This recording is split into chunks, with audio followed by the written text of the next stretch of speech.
us all. So we once again welcome to school year 2025, moving up and graduation rice ceremony.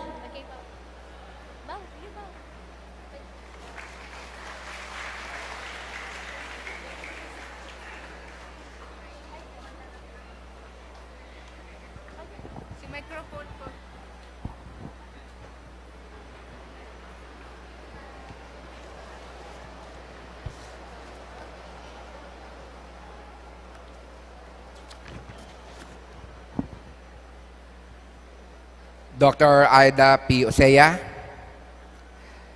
the NCF Executive Vice President for External Linkages, upon the recommendation of the Basic Education Department faculty and of the registrar, they have satisfactorily completed the kindergarten and elementary curriculum of the K-12 program prescribed by the kindergarten and elementary by the Department of Education. Madam Executive Vice President, for your confirmation.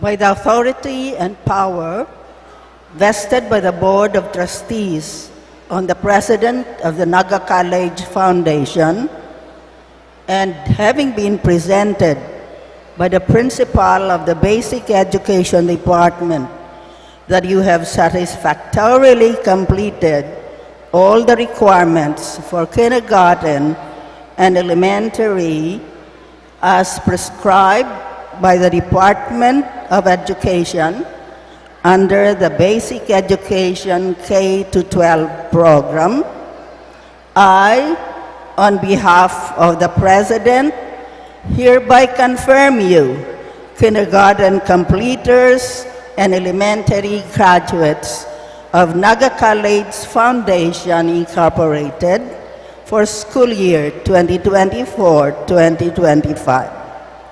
Therefore, you are entitled to receive your kindergarten certificate of completion and elementary diploma with all the rights, privileges, and responsibilities thereto appertaining.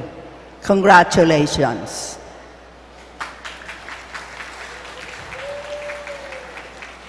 You may be seated now.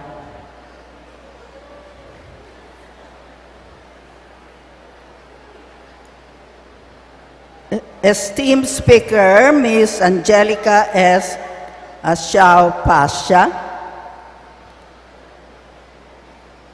our Chief Finance Officer, Dr. Roger P. Villanueva, our Vice President for Academic Affairs, Dr. Nora Elizabeth F. Maniquez,